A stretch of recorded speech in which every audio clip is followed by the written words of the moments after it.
साधारण सकाळी 9 वाजता आम्ही हॉस्पिटलमध्ये पोहोचलो.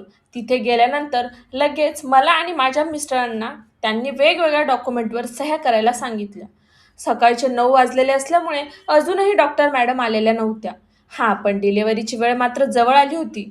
तिथल्या नर्सने लेबर पेन वाढण्याचं मला इंजेक्शन दिलं होतं. त्यामुळे माझा त्रास जास्तच वाढत होता.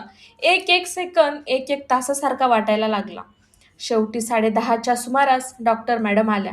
त्यांनी मला चेक केलं आणि दुपारी 1 ते 2 वाजेच्या दरम्यान बाळ होईल असं सांगितलं. हे ऐकून मला जास्तच भीती वाटायला लागली. मनात जास्तच धडधड व्हायला लागलं.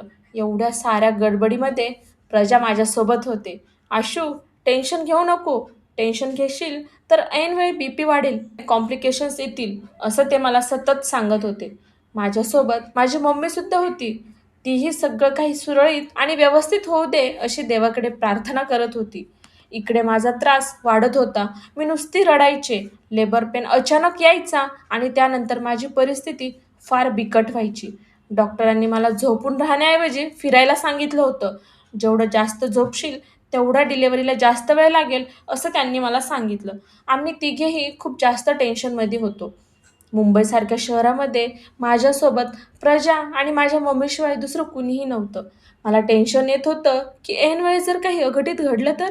नेमकं काय करावं, कसं करावं याच टेन्शनमुळे लवकरात लवकर डिलिव्हरी व्हावी असं मला वाटत होतं. पोटात कळ आली की मी खूप ओरडायचे.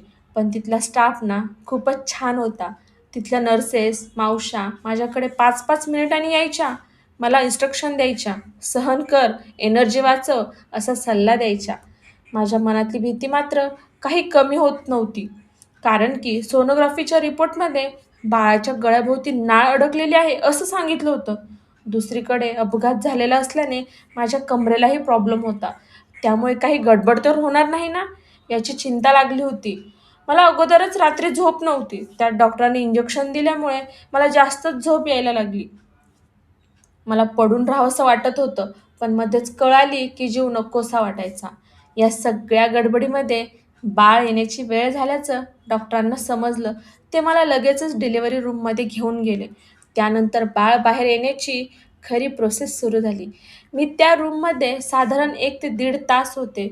प्रचंड त्रास होता, पण शेवटी सगळं काही सुरळीत झालं. माझी डिलिव्हरी नॉर्मल झाली. अखेर माझी 9 महिन्याची प्रतीक्षा संपली. गर्भधारणाचा माझा प्रवास संपला. माझ्या हातात छानसं छोटंसं गोड बाळ होतं. बाळ जेव्हा पाहिलं तेव्हा माझा सगळा त्रास क्षणात संपून गेला. मी आई झाली